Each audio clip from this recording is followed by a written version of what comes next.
प्रभु यीशु के पवित्र नाम में आप सभी का अभिनंदन। आज का हमारा विषय है एकमात्र सच्ची नींव, द ओनली ट्रू फाउंडेशन।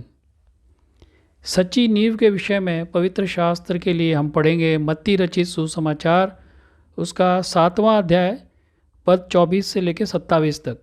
इस भाग में हम घर बनाने वाले दो व्यक्तियों के विषय में देखते हैं और दो प्रकार के घर हैं और दो प्रकार की उनकी अंतिम स्थिति को हम देखते हैं यहाँ पे। फलस्तीन में उन दिनों में खैराजबी, जो वहाँ पे रेगिस्तान, जो रेतीली ज़मीन अधिक है, वहाँ पर अधिकतर रेतीली ज़मीन पाई जाती है फलस्तीन में। तो वहाँ पे घर बनाने के लिए जो भी घर बनाने वाला होता है वो एक दूरदर्शिता रखता है, मतलब एक दूर तक की सोचता है घर बनाते समय वो कि किस तरह का घर हमें बनाना चाहिए। तो यहाँ पे प्रभु यीशु मसीह ने एक महत्वपूर्ण बात को समझाने के लिए इस उदाहरण का उपयोग किया है। अक्सर हम देखते हैं बाइबल में कि प्रभु यीशु मसीह जो है इसी प्रकार के उदाहरणों का उपयोग करते थे अपनी शिक्षाओं को देने के लिए।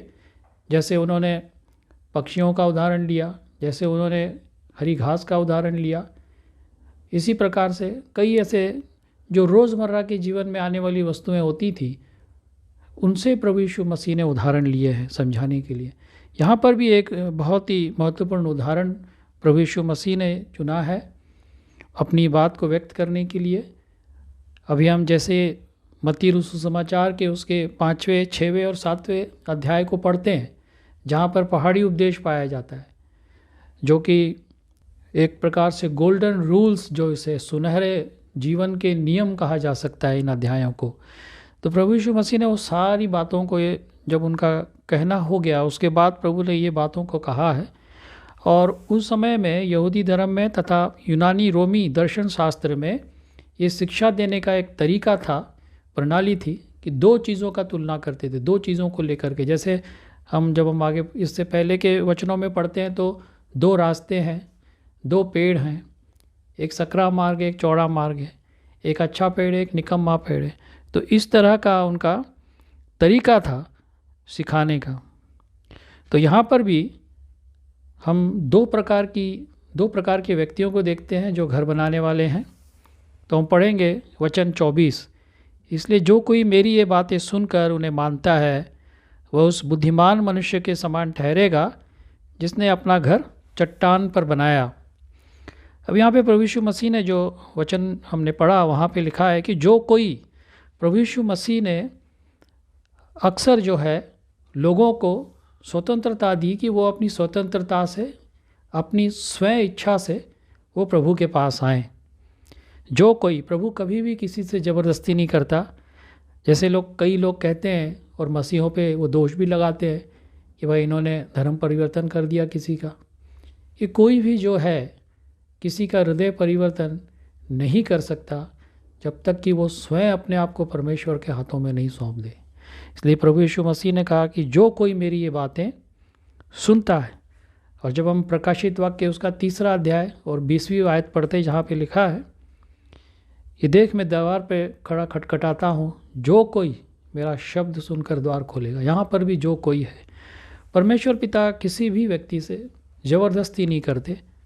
अगर आप ये संदेश पूरा देखना चाहते हैं तो आप इसे हमारे वेबसाइट hindiBiblestudy.com पर देख सकते हैं। ये वीडियो हमारे मार्च के वीडियोस में अपलोड किया हुआ है, तो जिनके पैकेज में भी मार्च का महीना शामिल है उनको ये वीडियो उनके माई अकाउंट में मार्च के वीडियोस में मिल जाएगा। अगर आप हमारे वीडियो फोन पर देख रहे हैं तो अच्छी स्पीड के लिए कृपया गूगल क्रोम या मोजिला फायरफॉक्स ब्राउजर इस्तेमाल करें। तो इनको डाउनलोड करने के लिए आप प्ले स्टोर में जाएं और ऊपर गूगल क्रोम टाइप करें, फिर आप गूगल क्रोम ब्राउजर पर क्लिक करें और उसे इंस्टॉल करें। ये एकदम फ्री है। इसी तरह आप मोजिला फायरफॉक्स टाइप करें, फिर आप मोजिला फायरफॉक्स ब्राउजर पर क्लिक करें और उसे इंस्टॉल करें। यह भी एकदम फ्री है।